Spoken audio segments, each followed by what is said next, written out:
Hello friends, this is Nirmal here for Technique, and today we're going to review the Yunique. So the Yunique is a budget smartphone from Utility Ventures, and this comes with a 4.7-inch HD display. It's powered by the Snapdragon 410 quad-core chipset with a 1GB RAM, 8GB internal storage, Android 5.1 Lollipop, and a 8-megapixel rear camera with a front-facing 2-megapixel camera. So this phone also comes with a 2000 mAh battery, and this is priced just 4,999, available exclusively on Snapdragon. So how good is the device for this price? Let's find out in this detailed review. So first up, let's see the design and build quality. So design wise, the Yunique shares a lot of similarities with the Euphoria. You can see the power button is located on the center of the volume keys. You can see the 3.5mm jack on the top, the micro USB charging slot at the bottom. The front panel also has this U logo and the front facing camera. The navigation buttons are placed on screen, and you have the 4.7-inch HD display. On the rear panel you have this 8-megapixel rear camera, and this is same design as that of the Euphoria with the Saturn ring. So this is what the company calls for this arrangement. This is the Saturn ring. Along with that, you have this flash unit arranged pretty neatly. It's a pretty big camera unit, and you can also see the U logo at the bottom with the speaker located at the bottom. So all in all, this is a decent device in this price point. The design wise, it's a fairly good looking device, and you can see the rear panel is removable. You can this is made of plastic, and you can remove the rear panel. Inside we have the dual SIM card, micro SD card slot, and the non-removable 2000 mAh battery. So that was the design aspect. So all in all, build quality and design wise, this device looks pretty good, and overall we would say it's a well built device for this price point. It's pretty slim and also lightweight and easy to hold because it's just a 4.7-inch display.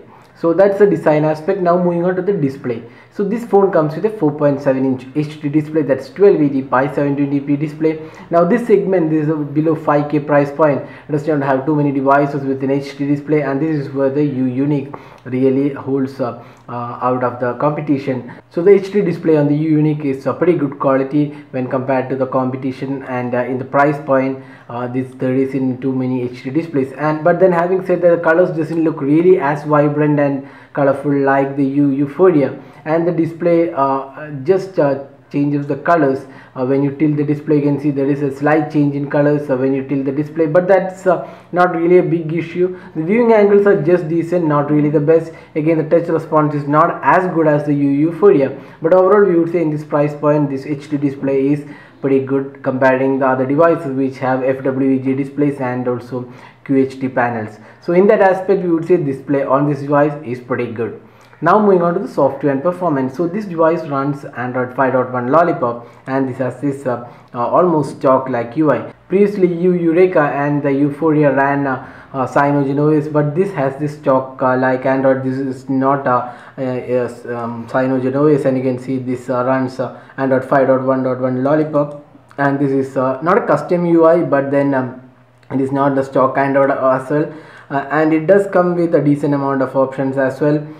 You can see the notification center is also again a stock like experience, and overall the software, if you like stock Android experience, this phone won't disappoint you with minimum apps, and there are no bloatwares included. So in that aspect, this is pretty good. Overall, it looks like a pretty decent software with not too many customization options, this plain and stock Android experience. So in that aspect, this is pretty good. Now talking about the performance, this device runs a Snapdragon 410 quad-core chipset with 1GB RAM, and the performance here is pretty good.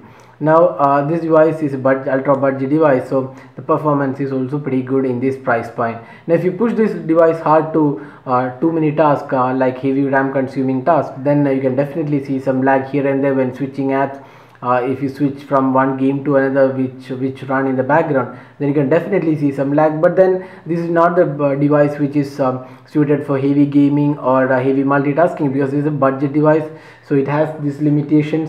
Now talking about the storage aspect, this comes with 8 gigs of internal storage, and you can also expand the storage via micro SD card, but you cannot install apps directly onto the SD card because there is no option to set the default storage as the SD card, so you are limited with 8 gigs of internal storage. But you can always move apps to the SD card, but again, you cannot move apps completely to the SD card. Some games might still remain on the phone storage. And this also comes with 4G LTE, so that's again one good aspect.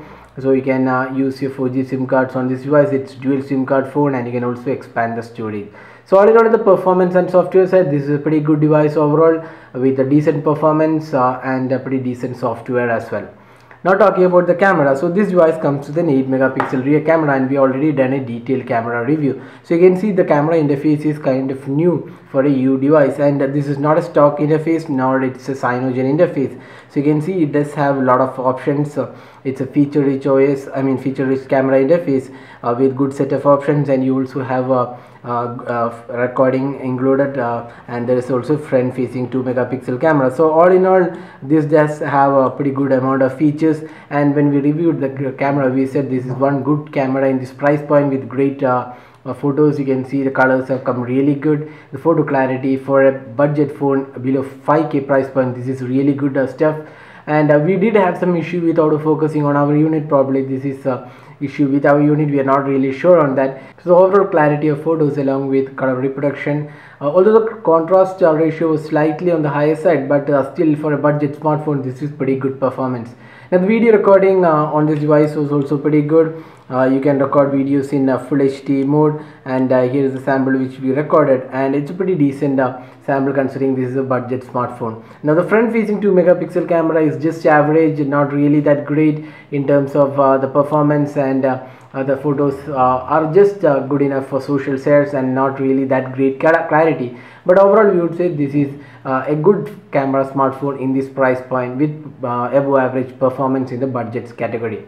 Now moving on to the battery life. So this phone comes with a 2000 mAh battery, and the battery performance was again pretty decent on this device.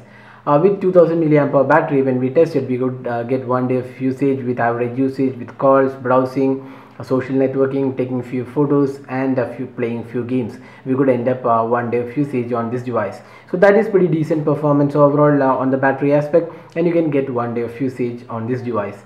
Now we have talked about almost all aspects of this device. Now does this device make value for money in the 5k price point?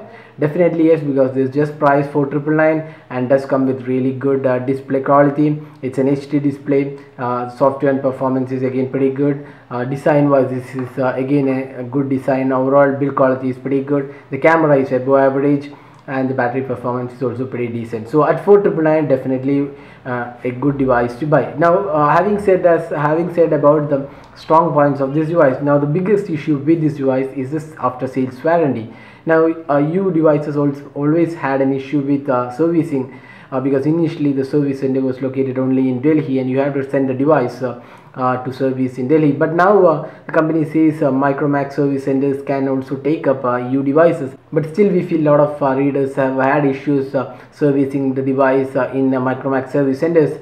Probably still not completely transitioned to Micromax service centers for the service of U devices.